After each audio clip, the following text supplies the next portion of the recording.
V jeden jesenný deň nevedel detko Večerníček, do čoho sa skôr pustiť. Či dolu do mrkvy, alebo hore do gaštanov.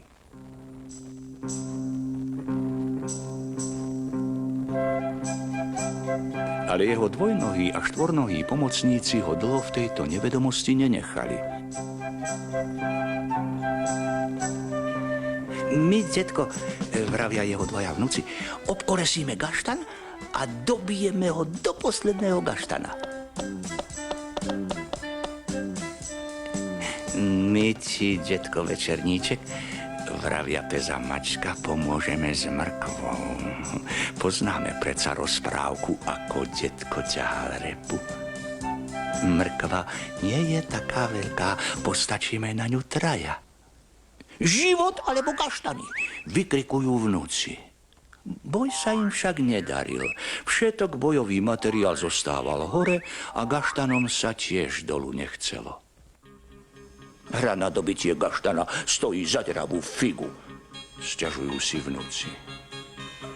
Na mrkvovú riadočku postačia aj dvaja.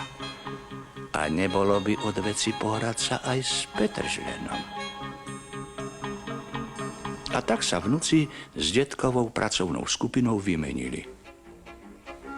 Hrali sa v záhradke na červených indiánov a na biele tváre.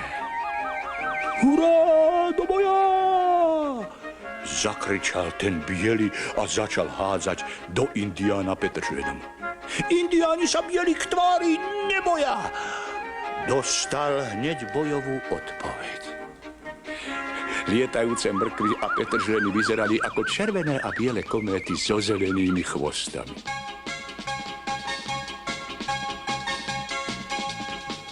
Mačka sa vyšplhala na strom ako mesiac na oblohu. Gaštany a palice padali, len tak cupkali.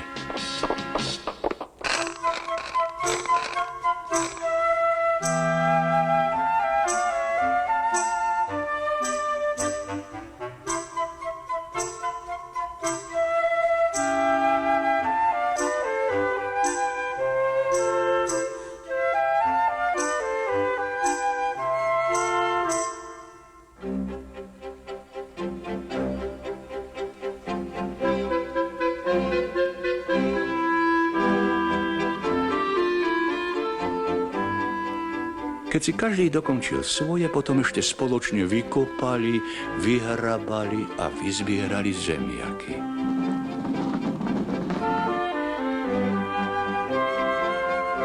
Veruje detko nadmieru spokojný.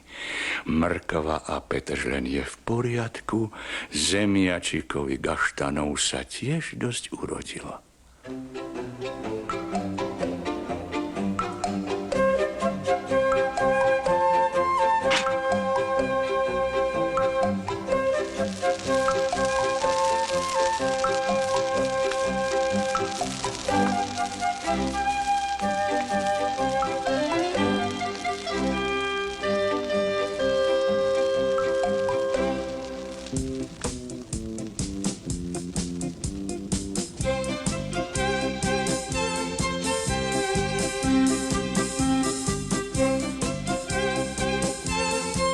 Potom do vatry spratal detko to, z čoho budú neskôr hody.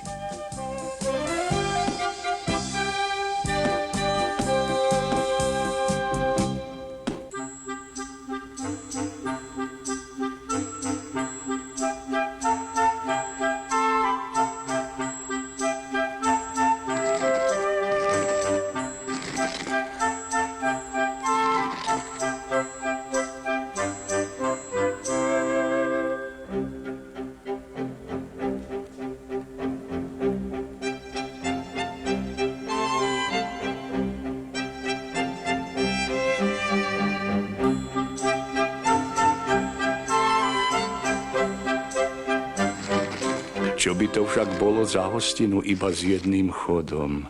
Druhý chod boli pečené zemiaky.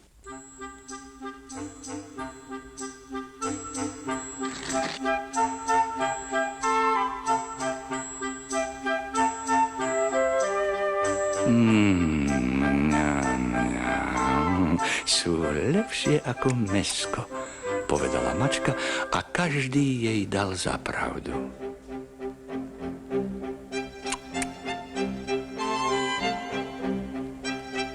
Takí boli všetci po tých 2 hodoch naprataní, že tretí chod nemohlo byť nič iné ako odchod.